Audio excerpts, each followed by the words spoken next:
শ্রীকৃষ্ণ বলেন, স্বামীর সাথে খাবার খেলে কি হয়।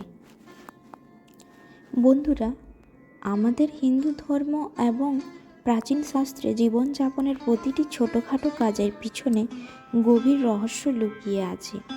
বিশেষ করে স্বামী ও স্ত্রীর সম্পর্ক নিয়ে শাস্ত্রে অনেক বিধিনিষেধের কথা বলা হয়েছে। আমরা কি কখনো ভেবেছি, স্বামী ও স্ত্রী যদি একসাথে একই পাত্রে বা একই সাথে খাবার খান, তবে তার প্রভাব আমাদের ভাগ্যে কিভাবে পড়ে? এই বিষয়টি অত্যন্ত জনপ্রিয় এবং এটি সাধারণত আমাদের লোক সংস্কার, শাস্ত্রীয় বিশ্বাস এবং দাম্পত্য সম্পর্কের গভীরতার উপর ভিত্তি করে তৈরি হয়। আজকের এই ভিডিওটিতে আমরা জানব ভগবান শ্রীকৃষ্ণ স্বামী ও স্ত্রীর একসাথে ভোজন করা নিয়ে কী বলেছেন এবং এর ফলে সংসারে লক্ষ্মী আসে নাকি অশান্তি বাড়ে। ভিডিওটি শেষ পর্যন্ত দেখুন, কারণ এর শেষ ভাগে রয়েছে সুখী দাম্পত্যের এক অমূল্য সূত্র। বলা হয়, একটি পরিবারের সুখ আর শান্তি তখনই থাকে যখন সেই পরিবারের মানুষগুলোর মধ্যে মনের মিল থাকে। কিন্তু বর্তমানে ব্যস্ত জীবনে স্বামী স্ত্রীর মধ্যে দূরত্ব বাড়ছে। শাস্ত্রমতে আহার বা ভোজন কেবল শরীরের ক্ষুধা মেটায় না, এটি আমাদের মনের উপরও প্রভাব ফেলে।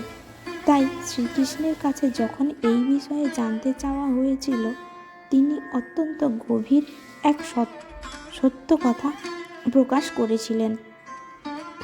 শ্রীকৃষ্ণ বলেন, অন্ন হলো ব্রহ্মের রূপ, তাই অন্ন গ্রহণের সময় আমাদের মানসিক অবস্থা যেমন থাকে, আমাদের স্বভাবও তেমন হয়ে ওঠে।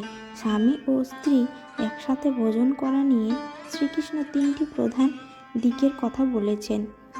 প্রথমত, প্রেমের বন্ধন দৃঢ় হওয়া। শ্রীকৃষ্ণ বলেন, যখন স্বামী ও স্ত্রী একত্রে বসে প্রেম ও শ্রদ্ধার সাথে ভোজন করেন, তখন তাদের মধ্যে ইতিবাচক শক্তি আদান প্রদান ঘটে।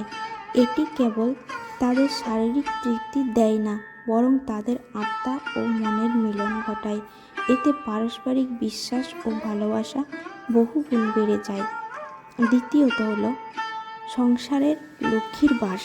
শাস্ত্র অনুযায়ী যে বাড়িতে স্বামী স্ত্রী মিলেমিশে খাবার খান, সেই বাড়িতে মা লক্ষ্মী অত্যন্ত সন্তুষ্ট থাকেন।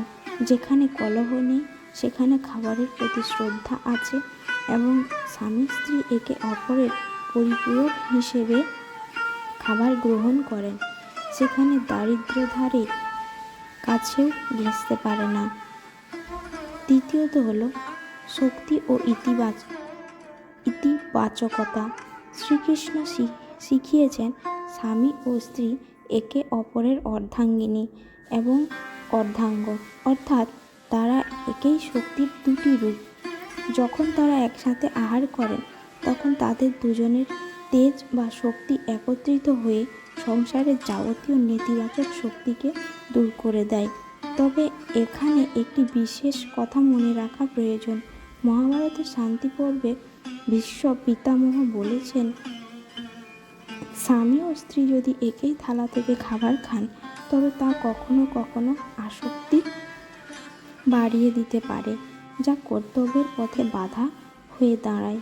তবে শ্রীকৃষ্ণ আমাদের শিখিয়েছেন, কলিযুগে যেখানে সম্পর্কের এত টানাপোড়েন, সেখানে একসাথে বসে খাবার খাওয়া মানে একে অপরকে সময় দেওয়া এবং সম্মান করা। তাই আপনি যদি একই থালায় নাও খান, অন্তত প্রতিদিনের একটি নির্দিষ্ট সময়ে স্বামীর সাথে বসে ভোজন করুন। এতে একে অপরের প্রতি শ্রদ্ধা বাড়ে এবং মনের দূরত্ব কমে যায়। সবশেষে মনে রাখবেন, কেবল নিয়ম পালন বড় কথা নয়, বড় কথা হলো মনের ভক্তি ও ভালোবাসা। স্বামী ও স্ত্রীর মধ্যে যদি সম্পর্ক থাকে, তবে শুকনো অন্ন অমৃতের মতো মনে হয়। আপনি কি আপনার স্বামীর সাথে প্রতিদিন খাবার খান? অথবা আপনার জীবনে এই নিয়মের কি প্রভাব পড়েছে? আমাদের কমেন্ট করে অবশ্যই জানাবেন। ভিডিওটি ভালো লাগলে লাইক দিন এবং আপনার প্রিয়জনের সাথে শেয়ার করুন। শ্রীকৃষ্ণের আশীর্বাদ সর্বদা আপনার উপর বর্ষিত হোক। দেখা হচ্ছে পরের ভিডিওতে। জয় শ্রীকৃষ্ণ। ধন্যবাদ।